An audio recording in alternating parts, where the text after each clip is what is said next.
So,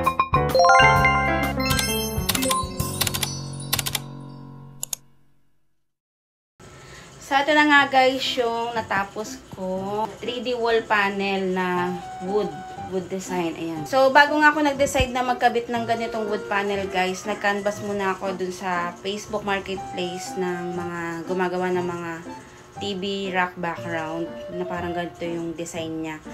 So, yun, nagulat ako sa presyo. Ang mahal pala. So, ang pinakamurang na canvas ko is 16,500. Yun. Grabe, diba? Para kang bumili ng second hand na TV.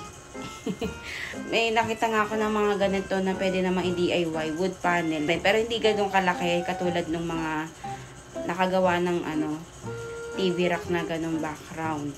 Ang dami ko nagamit na wood panel dito. So, ang nagamit ko is nasa 30 pieces. Bigla nga ako dito dahil nga kala ko konti lang yung magagamit ko. So, nung kinakabit ko na, ang dami ko pala magagamit. So, yun, tinapos ko na lang kahit medyo magastos. Kasi, mahal din yung isa, 94 yung isa. So, 30 pieces times 94, diba? So, 2,000 din mahigit. Then, itong baba, ang ginawa ko na lang is, para hindi na ako bibili ng pambaba ito, nilagyan ko na lang siya nito. So, mas mura kasi to. Ang nagamit ko na ganito is, 4 na piraso hanggang doon sa may dulo. So, ang size nito is 40 by 60, kaya konti lang yung nagamit ko, 4 lang. Tapos, dinikitan ko lang din siya nung no more nails. Ayan. So, maganda rin no more nails na yun, yung ginagamit na pandikit. Kasi madikit talaga siya. So, ayan na nga guys, yung, DIY TV background ko na ginawa ko lang. Sa mga gusto rin magawa ng ganito, ayan, pag-isipan nyo muna kung paano design yung gagawin nyo. Kasi nga medyo mahal din yung isang solid wood panel. Ayan lang guys. So, na-share ko lang sa inyo. Baka gusto nyo rin gumawa ng ganito. Ayan. Share ko lang sa inyo para lang din may idea kayo kung maganda ba yung gumawa ng ganito. Tapos marami nga palang kulay to guys. So, ang pinili ko is yung itong beige para medyo light tingnan kasi nga maliit lang yung bahay namin. Kailangan pag maliit daw yung bahay is light color para lalo siyang hindi maging maliit para malaking tingnan. Kaya ito yung napili kong kulay. Depende naman sa inyo kung gusto nyo dark color. Meron naman kayo pamimilian yan, guys.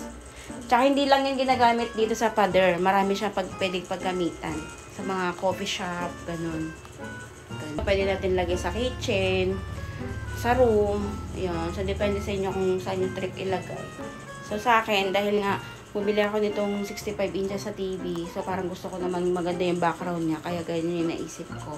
Pero hindi pa yan tapos guys. Kasi nag-isip ako ng mga pwedeng pan-design sa dito. Para medyo maganda pa rin siya tingnan.